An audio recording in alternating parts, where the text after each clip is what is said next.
ഒരിക്കൽ സാത്താനും തൻ്റെ മന്ത്രിമാരും ഒരുമിച്ച് കൂടി ഒരു ചർച്ച നടത്തി. അത് മറ്റൊന്നിനെക്കുറിച്ചുമായിരുന്നില്ല, മനുഷ്യനെ എങ്ങനെ കീഴ്പ്പെടുത്താം എന്നതിനെക്കുറിച്ചായിരുന്നു. കോപമെന്ന വകുപ്പിൻ്റെ മന്ത്രി പറഞ്ഞു, മനുഷ്യന്മാരെ ബുദ്ധിശൂന്യരാക്കി അവരെ തമ്മിത്തല്ലിക്കാനും കൊല്ലാനും എനിക്കും എൻ്റെ സൈന്യത്തിനും സാധിക്കും. സാത്താൻ ഇത് പൂർണ്ണമായിട്ടും വിശ്വസിച്ചില്ല. വിഷയാസക്തിയുടെ വകുപ്പ് മന്ത്രി പറഞ്ഞു, ഞാനും എൻ്റെ കീഴിലുള്ള സൈന്യവും വിചാരിച്ചാൽ മനുഷ്യവംശത്തെ തന്നെ ഉന്മൂലനം ചെയ്യാൻ സാധിക്കും. സാത്താൻ ഇതും വിശ്വസിച്ചില്ല. പിന്നീട് അത്യാഗ്രഹത്തിൻ്റെ ചുമതലയുള്ള മന്ത്രി പറഞ്ഞു, അത്യാഗ്രഹം കൊണ്ട് നമുക്ക് ഏത് മനുഷ്യനെയും കീഴ്പ്പെടുത്താം. സാത്താൻ അതും ചെവിക്കൊണ്ടില്ല. ഭോജനപ്രിയം, മദ്യപാനം തുടങ്ങിയവയുടെ ചുമതലയുള്ള മന്ത്രി പറഞ്ഞു, ഞാനും എൻ്റെ സൈന്യവും വിചാരിച്ചാൽ മനുഷ്യനെ കീഴ്പ്പെടുത്താം.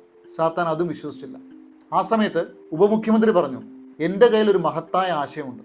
ഇതുകൊണ്ട് നമുക്ക് ഉറപ്പായിട്ട് മനുഷ്യന്മാരെ കീഴ്പ്പെടുത്താൻ സാധിക്കും. മനുഷ്യൻ ചെയ്യേണ്ടതായിട്ടുള്ള എല്ലാ നല്ല പ്രവൃത്തികളെക്കുറിച്ചും ഞാൻ അവരോട് പറയും.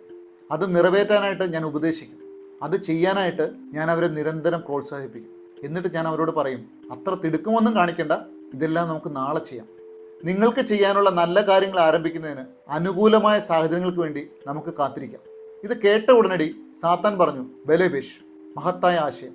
ഇതൊരു സാങ്കല്പികമായിട്ടുള്ള കഥയാണെങ്കിൽ പോലും നമ്മൾ ഓരോരുത്തരും നിറവേറ്റേണ്ട പദ്ധതികൾ നടപ്പിലാക്കാനായിട്ട് അനുകൂല സാഹചര്യങ്ങൾക്ക് വേണ്ടി നമ്മൾ കാത്തിരിക്കുന്നുവെങ്കിൽ നമ്മൾ തിരിച്ചറിയേണ്ടത് ഇത് നമ്മളെ തന്നെ നശിപ്പിക്കും എന്നുള്ളതാണ്.